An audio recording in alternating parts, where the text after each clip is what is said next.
noite, a galerinha já entrando aí. Pessoal, vocês conseguem me ouvir? Tá tudo ok?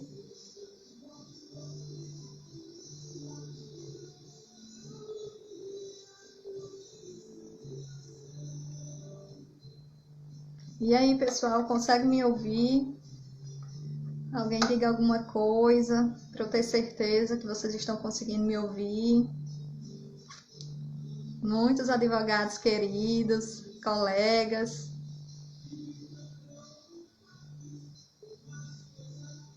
Galera acenando. Opa! Nosso convidado especial enviou uma solicitação.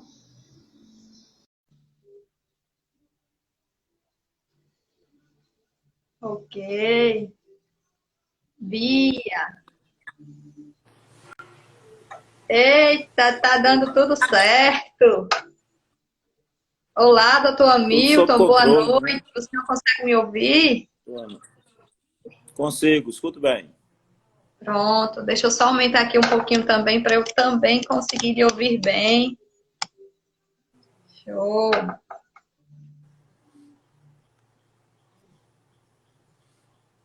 Galera já entrando. Doutor Hamilton. Oi. Pronto. Primeiramente, né, agradecer em nome da Comissão de Direito do Trabalho da UAB Mossoró, dizer que é uma grande satisfação tê-lo conosco, né, sempre muito prestativo, muito solícito à advocacia moçoroense. Acredito que nossa live, de fato, será de grande valia, de grande importância para todos os advogados, estudantes e também, por que não dizer, o próprio jurisdicionado, né? Trabalhador, toda a sociedade. Fazer só uma apresentação breve aqui, né? O pessoal já está entrando. Boa noite, professor. Os alunos aí sempre postos. Doutor Hamilton Vieira, sobrinho, né? Que é juiz do trabalho, titular da Quarta Vara do Trabalho, aqui de Mossoró, que é o diretor-geral do Fórum Trabalhista e também professor universitário. Nosso carrasco professor universitário. É verdade essa afirmativa? Verdade verdadeira. Corretíssimo. Não, rapaz, dessa história. E aí, doutor Hamilton, iniciando logo, né? Entrando já no mérito, nos assuntos que nós vamos expor um pouco hoje. Quais são suas saudações iniciais? Como é que o senhor tem visto? Como é que o próprio judiciário, a Justiça do Trabalho, tem se comportado frente a esta calamidade pública, né? Em decorrência do coronavírus, que hoje não só o Brasil, mas toda a população, todo o mundo tem enfrentado. Boa noite, não é, Manoele? Boa noite a todos os que estão nos assistindo aí nessa live promovida pela Ordem dos Advogados do Brasil, da Subsecional de Mossoró. Para mim é uma grata satisfação estarmos aqui utilizando dessa ferramenta eletrônica, apesar de estarmos em distanciamento social, né? Mas vamos usar a tecnologia para mitigar o distanciamento e nos aproximarmos um pouco mais. Eu acho que a iniciativa da OAB em promover esse evento é muito importante, porque demonstra o interesse em estreitar, não é, os laços institucionais entre a advocacia brasileira e todo o judiciário. E o que não é de se espantar, né? A maioria de vocês são jovens, já nasceram no mundo virtual, no mundo tecnológico. Isso para vocês é muito fácil, né? Para a minha geração, que não nasceu no mundo digital, né? Eu ainda, quando eu estava na faculdade, eu ainda usava máquina de datilografar. Então, Também não precisa ficar dizendo sua idade, né, doutor? eu tive que aprender a manusear com esses mecanismos, né? Diferente de vocês que já nasceram no meio virtual.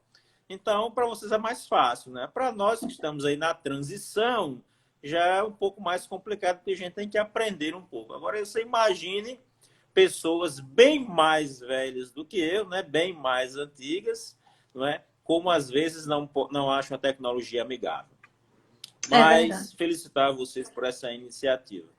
Mas você nos pergunta como é que nós estamos vendo, né, esse momento singular, né? Atrevo-me a dizer de exceção, né, que nós estamos passando. O judiciário, de um modo geral, embora eu não tenha procuração para falar do judiciário como um todo, mas pelo que eu tenho conversado com todos os que fazem parte, estão assim vendo com bastante preocupação e perplexidade, né, essa situação. Como é que nós poderíamos imaginar? A gente só vê isso nos filmes de ficção, né? Em que um vírus de um país distante, em função da nossa circulação de pessoas e de bens e da nossa interação, pudesse de repente chegar aqui no Brasil e colocar o mundo de joelhos, né?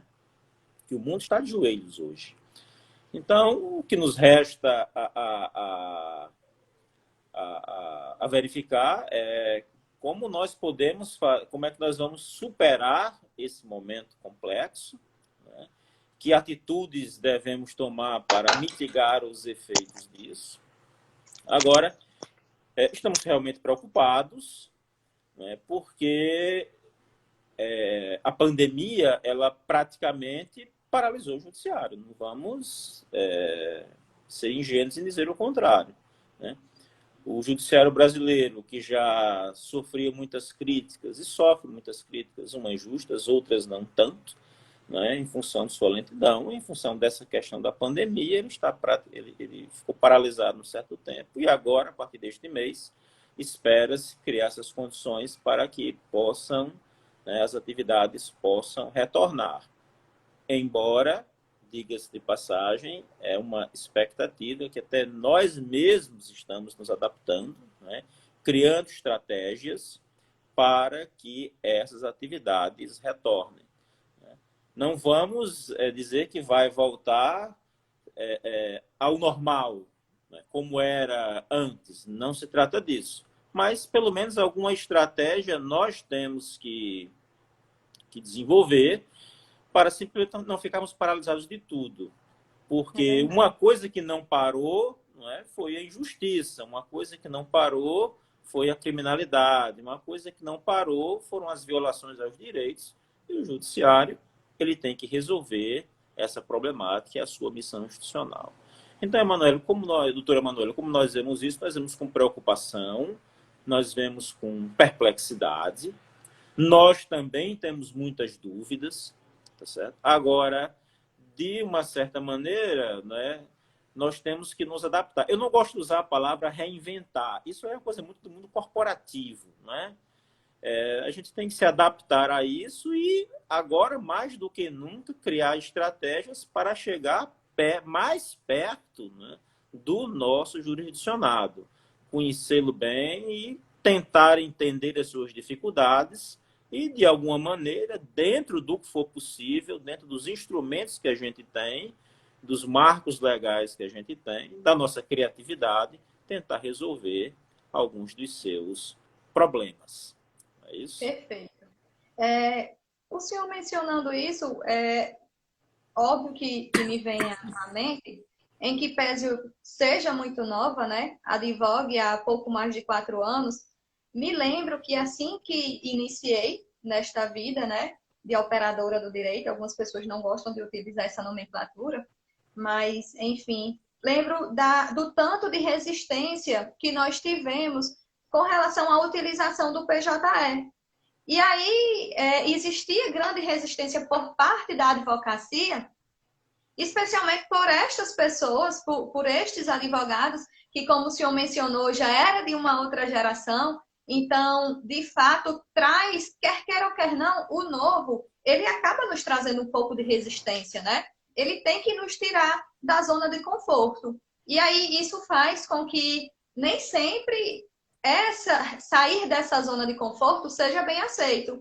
E, atualmente, toda essa conjuntura que estamos vivendo ela nos joga a essa situação de sair da zona de conforto e de ter que se reinventar, de ter que, como o senhor mencionou, utilizar de novas estratégias, utilizar todos os meios que estão a nosso favor para fazer com que a sociedade não pare, a justiça não pare. Não tem como nós, mesmo diante de toda essa situação, mesmo diante de toda essa circunstância, parar, não é verdade? A sociedade, ela é constante e o direito, né, o próprio judiciário está aí para solucionar os conflitos.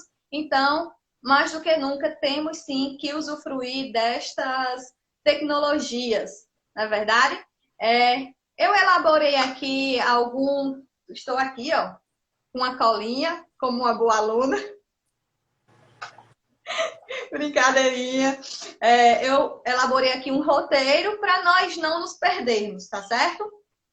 Primeiro ponto, vamos sempre levar em consideração os atos, né, praticados, elaborados pelo Tribunal Regional do Trabalho da 21ª Região, a qual nós estamos submetidos, e aí vamos falar um pouco sobre ele, tá bom? O primeiro ponto que eu coloquei aqui é com relação ao acesso presencial na Justiça do Trabalho. Os atos, eles permanecem suspensos, não é isso? Foram uma série de acesso atos. presencial do jurisdicionado, dos advogados, e sem prazo para retorno, né? Como expôs o ato 54. Correto. Toda atividade presencial, né, prática de ato processual, consulta processos nas varas, evidentemente para aquelas em que ainda tem processos físicos, né, e tudo mais, tudo que for presencial, tá certo? Isso está suspenso por tempo indeterminado. Isso já é uma determinação do Conselho Nacional de Justiça, do Conselho Superior da Justiça do Trabalho, e o ato 54 agora de 2020, tá certo? Só vem confirmar isso daí. Então, presencialmente, não. Toda e qualquer atividade judicial agora tem que ser feita por via remota, né? À distância. A intenção fundamental é de patrocinar, de dar contribuição do judiciário, da comunidade jurídica de um modo geral, ao isolamento social, que até onde se sabe é uma estratégia válida para combater a expansão do coronavírus. Então, quanto menos aglomeração e contato pessoal tivermos, tá certo? Mais você achata a curva de propagação da doença. Por isso é que atos presenciais, não. Perfeito. Doutor Hamilton, com relação à produtividade da Justiça do Trabalho, como é que vocês estão se comportando? Permanecem os despachos, as sentenças, os atos processuais que não dependam da presença física, não é verdade? Bem, a atividade jurisdicional, né, a atividade dos juízes, ela continua, tá certo? Do mesmo jeito, em sentido metafórico, né? Os juízes, eles estão todos trabalhando remotamente, não é isso? Como o PJE já está implantado em todas as varas do TRT 21 e o acesso a esses processos ele é amplo, né, tanto para advogados cadastrados como aos juízes e aos servidores também, certo? Nós montamos um sistema, né, de trabalho remoto que nós chamamos de Sistema Especial de Trabalho. Né? Todos os servidores da Justiça estão em suas casas, tá? Estão desempenhando suas tarefas de lá, não é? Remotamente. Claro, contando uma dificuldade ou outra por uma deficiência de internet, ou um equipamento mais ultrapassado, mas enfim, tá certo? Montou-se essa estrutura, então a atividade, tá certo? Eles continuam trabalhando, tá? Dentro daquilo que é possível fazer, apenas à distância. Certo? Eu mesmo estou em casa agora e tenho respeitado o isolamento social. Eu, pela particular condição de ser diretor do Fórum de Mossoró, né, ocasionalmente ainda vou às dependências do Fórum, tá certo? Até porque tenho responsabilidade por tudo que tem lá. Tem alguns servidores que têm que estar lá presencialmente, como, por exemplo, a equipe de segurança, a equipe de vigilância, terceirizados que estão lá. Então, ocasionalmente, eu não vou todo dia, tá certo? Vou lá apenas me inteirar da situação. Essa semana eu ainda não fui, tá certo? Muito mais para manter contato, tá certo? Como é que as coisas, enfim, estão se desenvolvendo, né? E, enfim, velar, não é, por toda aquela estrutura que tem lá. Mas tudo está sendo feito à distância e os juízes também estão trabalhando à distância. Quem tinha sentenças para publicar, suponho que deva ter publicado, né? Os despachos devem continuar, não é, sendo proferidos normalmente.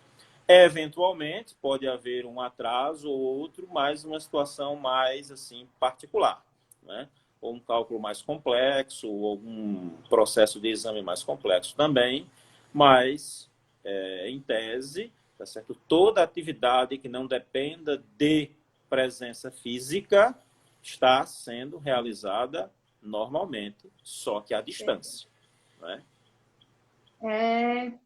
Com relação à homologação dos acordos, né? Após a reforma trabalhista, nós vimos que as homologações dos acordos elas poderiam ser feitas totalmente por meios eletrônicos, né? Sendo-se dispensado a presença das partes. Permanece dessa forma? Tem aumentado as demandas? Como é que tem ocorrido com relação aos acordos?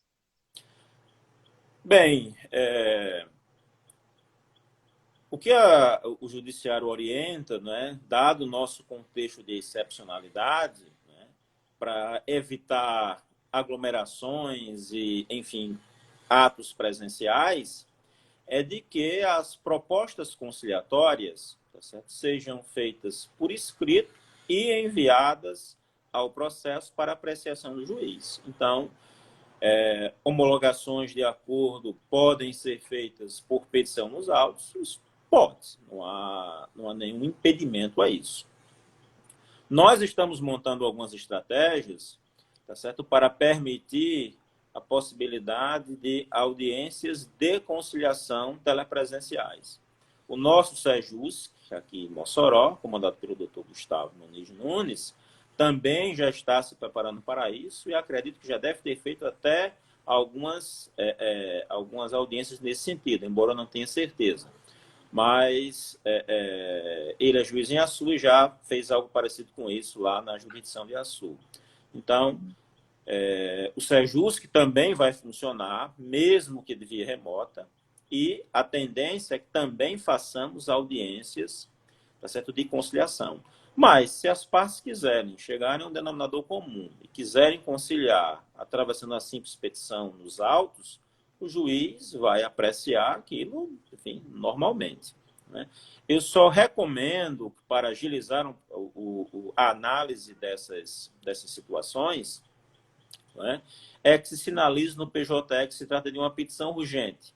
Tá? Claro que nem todo acordo é urgente, tá bom? Mas pelo menos colocar isso na petição, por exemplo, porque quando os servidores ou até mesmo o juiz abrir a petição, vão ver que tem lá um nome urgente bem grande, a gente vai dar uma olhada para saber se é urgente mesmo. Por que isso?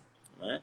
Porque existe uma política nacional de priorização às conciliações. Então, quando se tem uma proposta conciliatória, né, a gente geralmente dá uma certa prioridade, da mesma maneira que dá prioridade, por exemplo, às tutelas de urgência, tá certo? Para, enfim, diligenciar esse processo e resolvê-lo o quanto antes possível, né?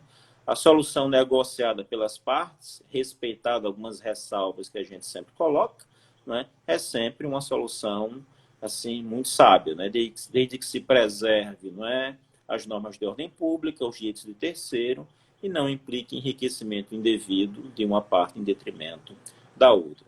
Então, é possível haver conciliações por petição, sim, não há nenhum problema, mas é do nosso interesse fazermos também audiências de conciliação, tanto nas varas quanto nos SEJUSCs. Os SEJUSCs funcionam normalmente.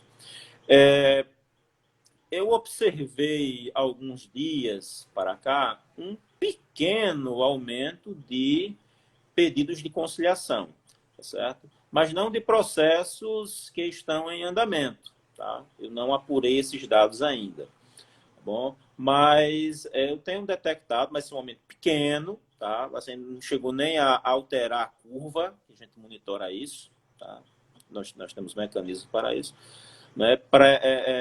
Um pequeno aumento nesses pedidos de homologação de transação extrajudicial, tá? Que as partes já trazem a proposta pronta. Eu já tenho várias decisões a esse respeito, eu sou extremamente criterioso com relação a isso.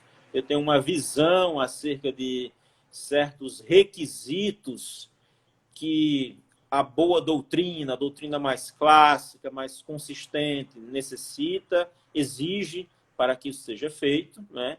Então, eu sou mais duro em relação a alguns desses termos, né? Mas, diante desses cenários assim, de pandemia, não é? Em tratativas que chegaram até recentemente, tá certo? Algumas foram encaminhadas para o SEJUSC, né? E eles vão tentar dar uma resolução por lá, né? Esse momento que a gente está vivendo, ele é tão assim, excepcional, ele é tão complexo, né? Tão desafiador, né? Que nós temos que ter uma capacidade de abrir mão de certas posições ou de tentar um diálogo mais amplo para ver se a gente consegue resolver muitos dos problemas que são levados ao judiciário. Então, as conciliações, elas estão seguindo seu curso normal. Inclusive, eu quero aproveitar esse momento para dizer a vocês, né, da nova geração aí da advocacia brasileira, se nos processos de vocês chegarem a bom termo, podem encaminhar as petições aí, que nós examinaremos isso.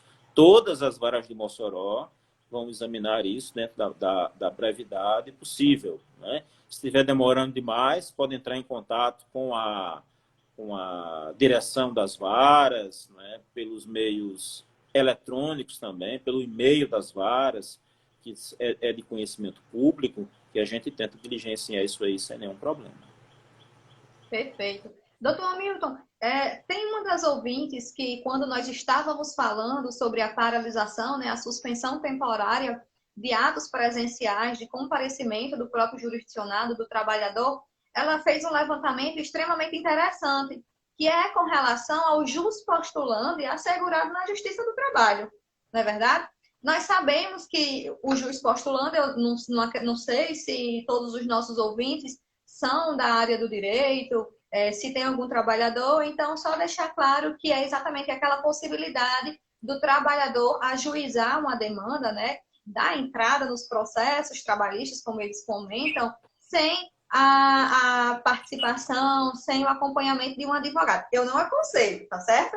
Mas existe a possibilidade. Então, e aí? O que é que tem acontecido com os postulantes? Como é que essas pessoas elas podem estar ajuizando as demandas, levando em consideração o momento suspensivo, né, de atos presenciais? Eu quero deixar claro que eu também não aconselho, certo? Se você tem demandas, eu acho que deveríamos privilegiar, não é, o patrocínio profissional. Do mesmo jeito que não é recomendável que você se automedique, né? Você vai procurar, se está doente, você procura um médico. Quando você sofre alguma coisa, alguma violação ao seu direito, é conveniente que você procure um profissional habilitado, que ele vai saber qual o caminho melhor, qual a terapêutica, não é, melhor para resolver o seu problema. Mas não é, a lei permite e, na condição de juiz, eu tenho que cumprir a lei e já nós não criamos maior embaraço com relação a isso. Mas essa é uma questão intrigante, realmente, não é? É uma questão intrigante. Inclusive, nós já tivemos um caso nesse período aqui em Mossoró, em que se solicitou, em que uma parte procurou o fórum, não teve acesso, evidentemente, mas entrou em contato, conseguiu entrar em contato com a chefe do fórum, né, que, por sua vez, entrou em contato comigo, né? E eu disse, olha, essa realmente é uma situação inovadora, porque nós não temos, o fórum está fechado, né? A recomendação é não ter ato presencial nenhum. Então, o que é que eu orientei para ela? Eu não adotei isso como procedimento padrão, né? Até porque nós estamos muito ainda nessa questão de tentativa e erro. né? O que é que eu orientei para ela nesses casos? Né? Diga que os atos presenciais eles estão suspensos por enquanto. Se a parte tiver condição de reduzir o que deseja, né, por escrito, tá bom? Por escrito, ela digitalize isso e mande pelos meios eletrônicos que a gente tenta dar entrada. Isso é uma alternativa. Agora, se for uma pessoa que não tem a condição mesmo de fazer isso, tá? Nós sabemos que tem gente que ainda tem muita dificuldade com a internet, com os meios eletrônicos, pode ser uma pessoa mais simples e tudo. Mas se não tiver jeito mesmo, tá? Então, marca-se uma hora, tá certo? O setor de distribuição vai lá e, com as cautelas necessárias, mantendo o distanciamento, uso de máscara, higienização completa, faz a reclamação a termo e dá o segmento normal, certo?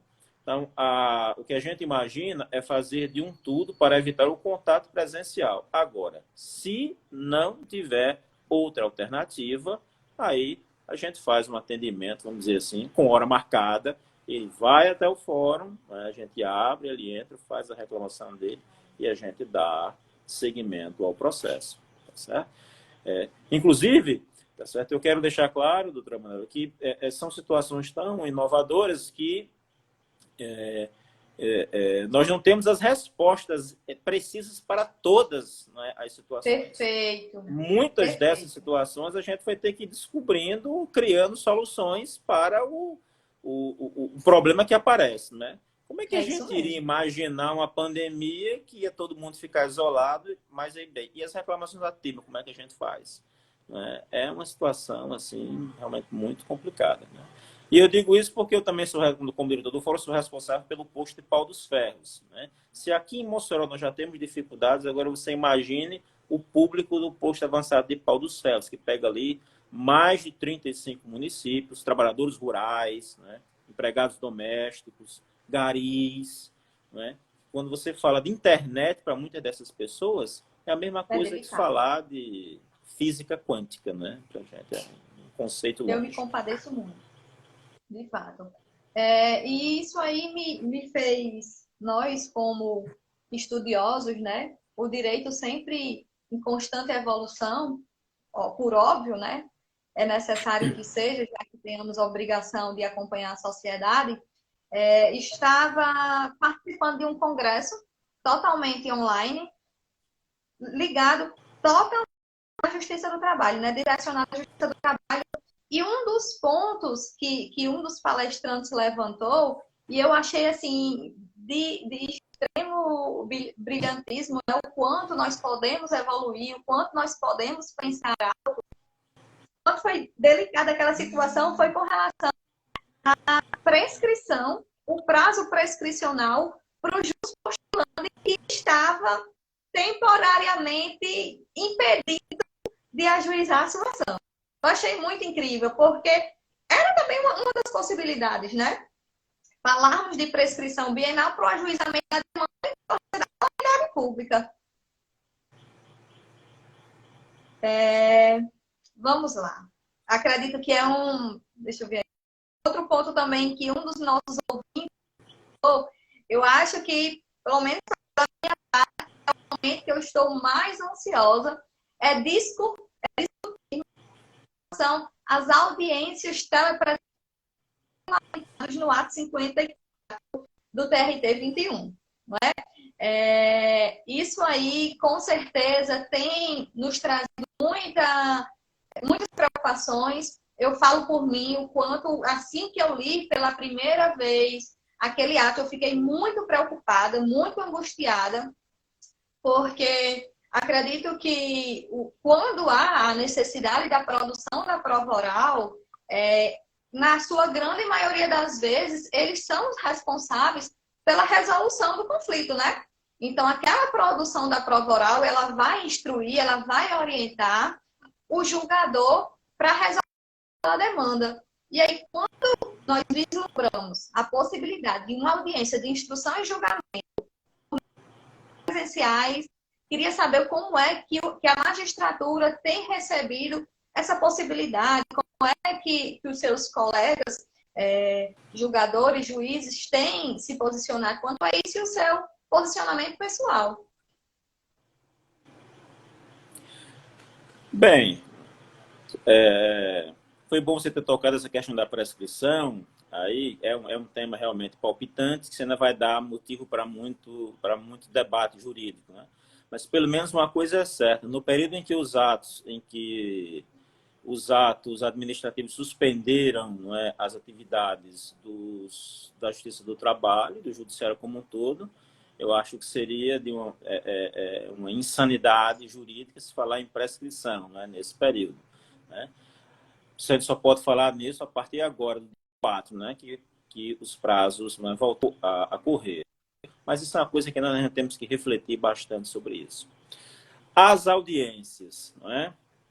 Que é praticamente o coração do processo do trabalho hoje. Como retornar isso daí? Né? Como compatibilizar, né, esses dois valores? Né? Você preservar, né, a integridade da saúde do nosso jurisdicionado, da comunidade jurídica como um todo, nossos servidores e advogados, e a necessidade da justiça funcionar, já que ela é um serviço essencial. Então, a primeira estratégia que nós visualizamos, né, foi o uso dessas ferramentas eletrônicas. Tá? Daí, como você bem mencionou, o ato 54 possibilita, né, que ocorram audiências telepresenciais, atenção, pela plataforma Google Meet. Tá? Não é Jitsi, não é Zoom, eu aprendi esses nomes agora, tá? É Google Meet, certo? Essas audiências, por determinação dos conselhos, né, do CSJT, do próprio tribunal, certo? Elas podem ser gravadas, tá? E é uma maneira, não é, de você tentar utilizar a internet, usar essas estratégias, esses meios tecnológicos a seu favor. Então, a priori,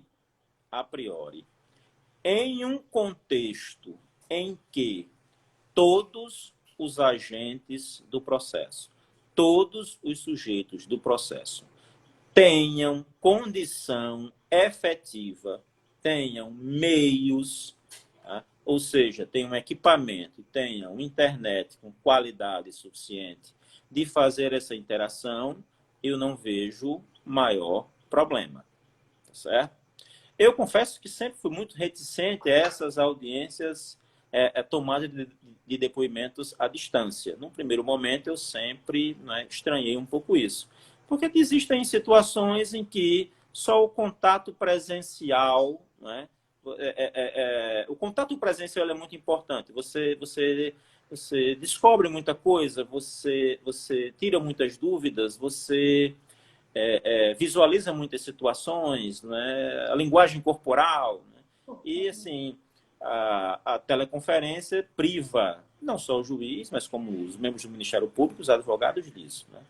Mas fazendo videoconferências em cartas precatórias eletrônicas, né? Eu até escutei uma testemunha que, por exemplo, estava no exterior. Então, eu fui diminuindo mais minhas reticências em relação a isso, tá? Então, havendo condição material, ou seja, equipamento e meios, né, internet adequada para partes, advogados, testemunhas e judiciário, eu não vejo maior problema. Eu acho que é uma estratégia, uma maneira de se tentar resolver as coisas, né, e você tentar dar vazão a uma parte desses processos que nós temos hoje aí represados, né, nos setores de audiência, no processo de conhecimento. O ato 54, ele criou a possibilidade do juiz adotar, né, o processo civil, né? Ou seja, agora vai ser todo mundo civilista, né? Todo mundo agora todos nós vamos ter que ler Cândido Dinamarco, né, e Humberto Teodoro Júnior, certo? Vamos aplicar o processo civil, tá certo? Dar prazo para apresentar defesa na secretaria, prazo para se manifestar, tá certo? Sanear o processo, tá certo? Ou julgar conforme o estado do processo, né? Tá tudo lá do jeito que eu estou dizendo aqui, né? Então tá todo mundo hoje, não é? Vai todo mundo virar civilista. O que não é nada, o que não é tão ruim, não é? A gente pode até dialogar bem, não é? Com o processo civil também, né? Só precisamos nos lembrar sempre das peculiaridades da Justiça do Trabalho e do nosso jurisdicionado. Então, observadas esses requisitos formais, né? A nossa expectativa é, se utilizando, por exemplo, desses mecanismos do processo civil, retirar alguns processos em que não seja necessário prova testemunhal nem depoimento de partes, tá? Por exemplo, então, processos que envolvam sua matéria de direito, que é tudo prova documental, que nós temos aqui vários nesse sentido, né? Tudo mais. E os processos em que realmente não tenhamos como retirar, porque há uma necessidade indispensável de prova oral, né, depoimento pessoal e principalmente de testemunhas, esse daí, a única estratégia que a gente viu nesse momento foi a audiência telepresencial. Como os juízes receberam isso? Alguns, tá certo, receberam isso como se fosse a oitava maravilha do mundo, tá certo? Eu não estou nessa linha da oitava maravilha do mundo. Como eu estou dizendo, é o pessoal mais antenado com a modernidade tecnológica. Outros acham que é um absurdo isso daí. Eu também não vou muito nessa, tá certo? E outros acham que é uma estratégia viável, desde que se observe certas cautelas, certos cuidados, né? E de que você permita às partes uma igualdade de, vamos dizer assim, uma paridade de armas, não é, para que possam bem desempenhar a ampla defesa e o contraditório. Eu estou mais nessa linha aí de tentar extrair, não é, das duas posições aquilo que é de mais interessante. Emanuel e meus caros amigos que nos escutam hoje, diante do cenário que a gente se encontra, foi a única alternativa que a gente encontrou para isso. É a alternativa perfeita? Não, não é. Agora, é a alternativa possível, certo? Então, a gente usa o processo civil para retirar os processos em que não há necessidade de prova oral, tá? É uma estratégia. A outra, a audiência telepresencial, para aqueles processos em que a prova oral é indispensável e que as partes tenham condição de fazer.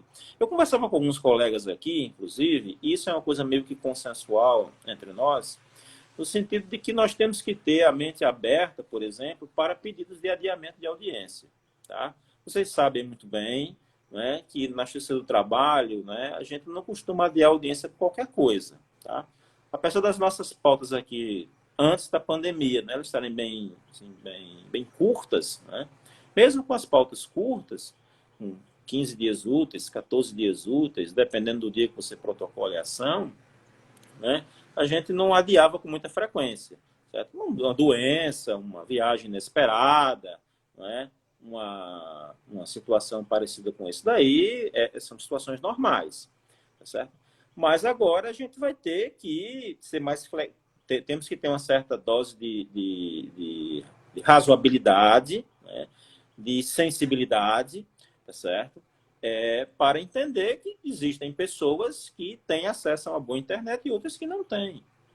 Eu acho que talvez nós possamos nos defrontar com situações até mesmo de advogados que podem ter uma boa estrutura e outros que não têm a mesma estrutura, certo? Então, a gente tem que ter muita parcimônia com relação a isso.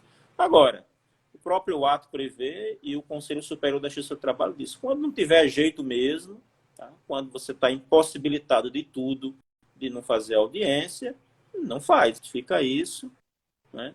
E retira o processo de pauta, ele ficará esperando até o momento em que a gente retornar aí às nossas atividades normais. Né?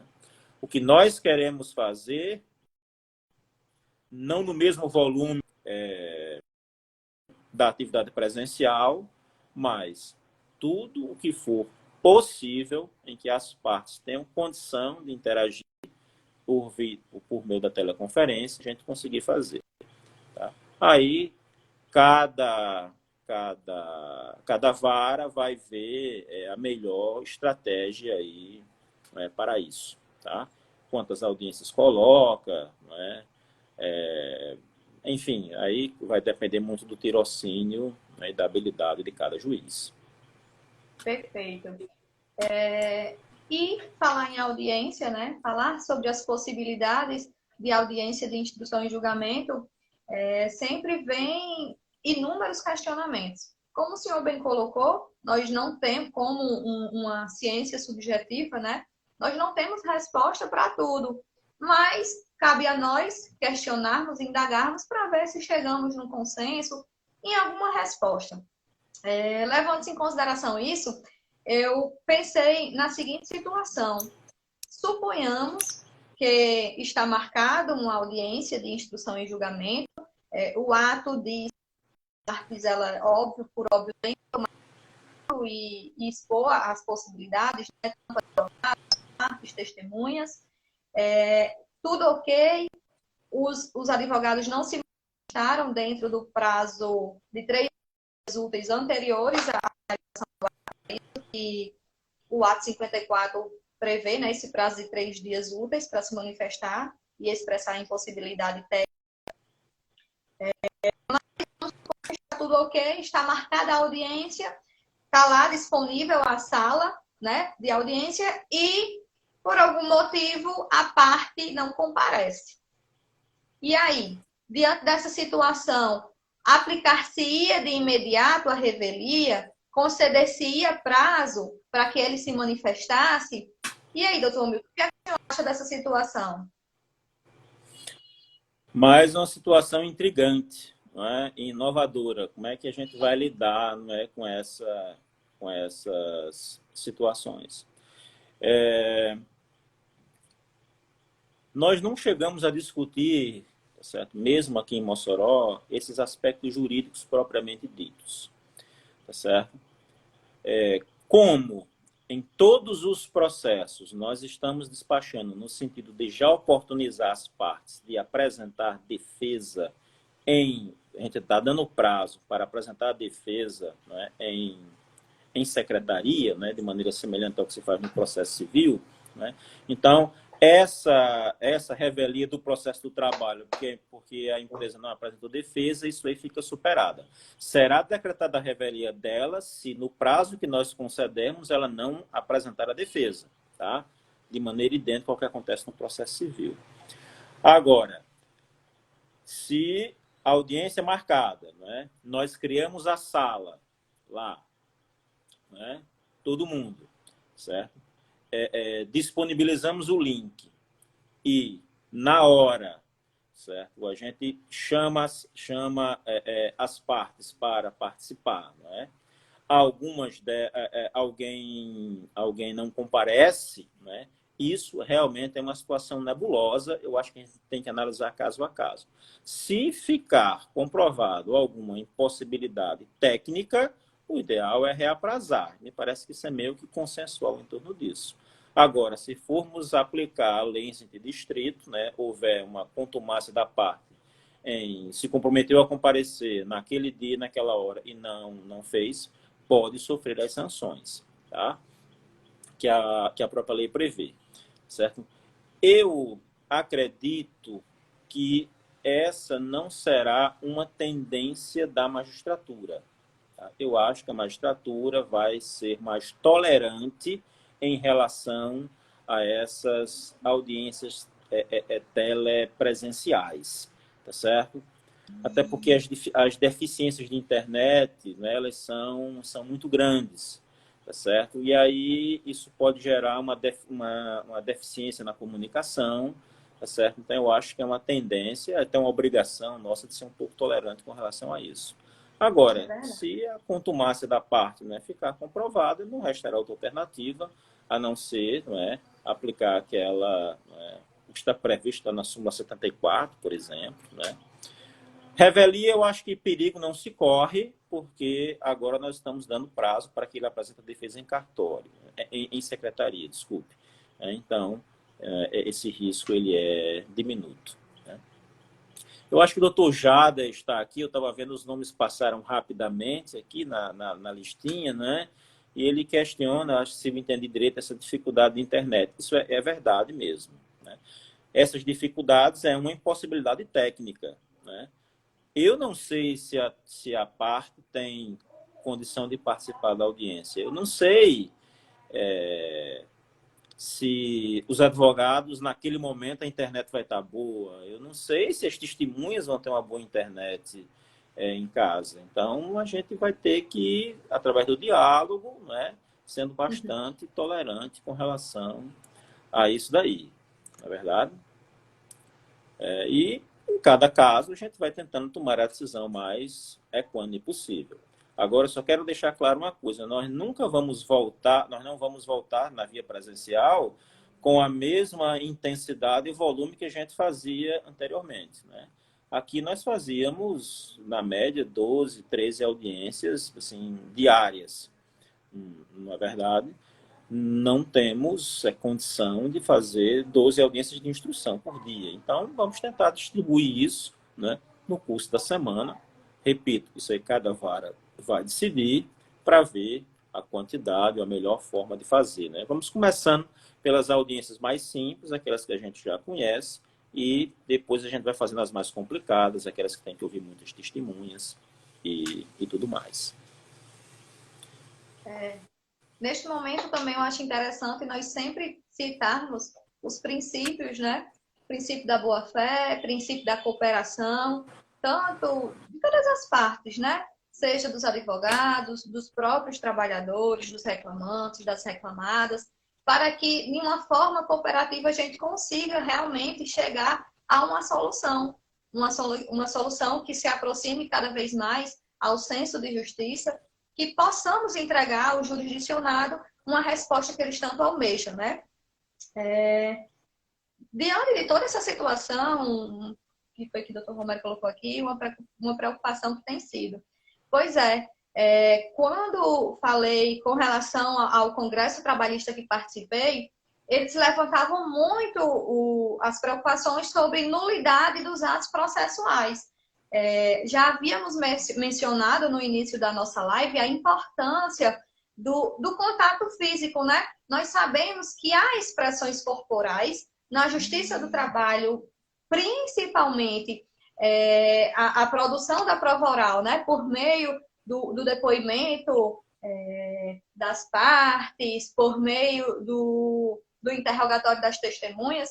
Tanto é que existe a possibilidade do crime de falso testemunho, o que inclusive é corriqueiro na justiça. Então, Leuma, né? Como conseguir identificar, muitas vezes, no ato físico, nós já temos dificuldade de verificar que informações estão sendo prestadas de como identificar, né? Eu estou aqui, o senhor não sabe o que é que está aqui atrás da minha câmera, não sabe os papeizinhos que eu estou utilizando aqui, eu posso baixar a cabeça aqui, posso estar olhando alguma coisa, posso fingir que a minha internet está caindo, porque eu não vou querer responder aquela pergunta, e é muito duvidoso, né? Então, realmente, não tem como não se preocupar, mas como eu achei incrível a frase que o senhor utilizou. É incrível. Não é o essencial, mas é o que temos. Infelizmente, é o que temos hoje e não tem como fecharmos os olhos para a real atualidade. Tem que encarar, não é verdade? Lembrei também aqui com relação ao princípio do aproveitamento dos atos processuais. Levando-se em consideração esse princípio, vamos também supor a possibilidade de a audiência ela está correndo tranquilamente, foi colhido o interrogatório, o depoimento das partes, e aí por motivos técnicos, a internet caiu, ou qualquer outro motivo, no momento da produção da prova testemunhal, ficou-se impossibilitado de prestar o seu depoimento. O senhor entende que seria possível, mesmo nós sabendo, como bons advogados, atuantes da área trabalhista, o que a lei dispõe é que os atos, né, a audiência ela é una. Mas diante de toda essa flexibilidade, toda essa flexibilização que nós estamos vivenciando, o senhor acredita, sim, que seria possível fracionar a audiência com o objetivo de colher o depoimento de uma testemunha numa outra oportunidade e aproveitar os atos processuais já elaborados no momento anterior? Com certeza. Uma situação como essa não foi culpa das partes, nem dos advogados, nem do judiciário, nem de nada. Não é? É uma contingência que acontece. Então, se houver necessidade de fracionar, não é o recomendável, mas é o que a gente tem.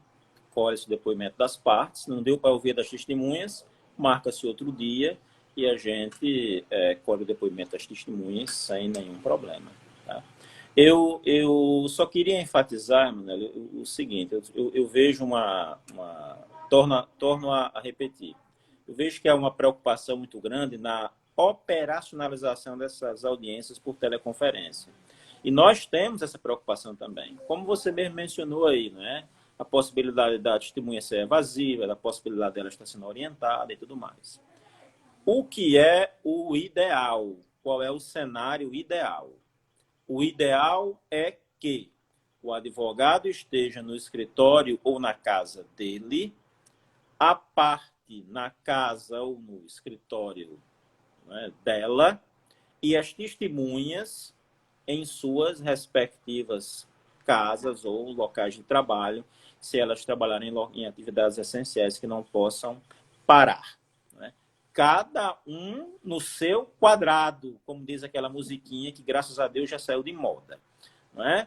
Então, mas o senhor gostou tanto que está lembrando de citar, estou né? lembrando, exatamente. Não, essas coisas pitorescas da cultura nacional eu sempre me lembro. Certo? Então, assim, é cada um na sua, entendeu? Não há possibilidade, por exemplo, a gente imaginar que testemunhas vão para o escritório do advogado para ser ouvidas lá. Porque se for assim, a gente vai estar quebrando o isolamento social. Tá? Então, o que o judiciário pretende, através da teleconferência, é dar vazão ao isolamento. O judiciário não pode utilizar de nenhuma estratégia que quebre essa política pública de saúde. Tá certo? E para garantir a própria lisura do processo. Não é verdade? Então, testemunha não pode ir para os escritórios. Elas terão que ser ouvidas nas suas residências ou locais de trabalho. Certo?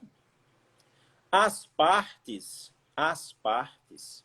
né, também devem ser ouvidas em suas residências. Em situações excepcionais, tá certo? Eu recomendaria que, antes da audiência começar, isso seja informado ao juiz que vai presidir as audiências, tá certo? De que a parte, a testemunha,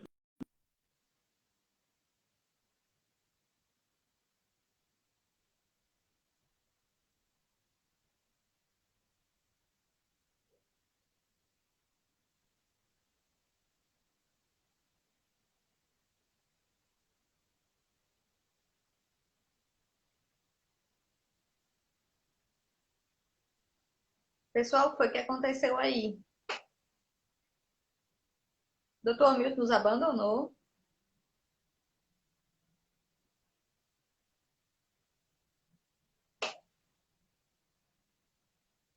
Voltou, ele apresentou aqui o pedido de solicitação. Calma. Oi, caiu aí? Doutor Hamilton, faça isso. Tá vendo aí? Não dá certo essas audiências. Olha, tá vendo? Olha, isso Só não daí me é uma diga que impossibilidade material da audiência continuar, tá certo? Isso aí, olha, fica sempre o aprendizado, tá joia? Então, como eu estava dizendo a vocês, testemunha cada um na sua. Parte, se fosse ouvida no escritório do advogado, que eu não recomendo, certo? Informe isso ao juiz antes. Tá? E se ele autorizar, escuta. Agora, não acredito que os juízes autorizem, tá certo? Essas deficiências técnicas, nós vamos nos defrontar bastante com elas, né, no curso dessas, né, audiências telepresenciais. Só tem um problema, doutora Manuela, que até o presente momento eu ainda não consegui achar uma solução para ele. São processos com perícia marcada. Tá? Perfeito. Isso daí, com humildade, eu digo aqui a todos vocês que eu não tenho solução para isso. Por quê? Porque a perícia, não pode haver perícia por teleconferência. Então, o perito tem que ir lá. Muitas empresas, às vezes, estão fechadas, ele não tem como ter acesso.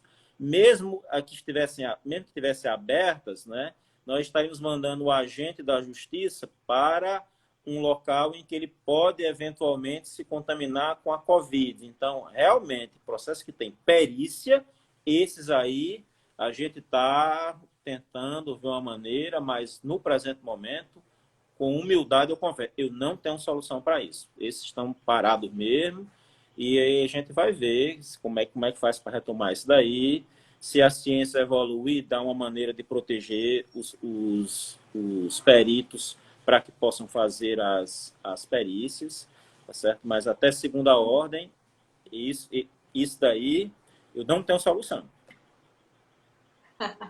Tanto é que o próprio ato 54, ele já prevê isso, né? Ele determina que todas aquelas perícias que estavam designadas durante aquele período de suspensão, elas deveriam ser remarcadas e que os peritos deveriam informar nos autos do processo.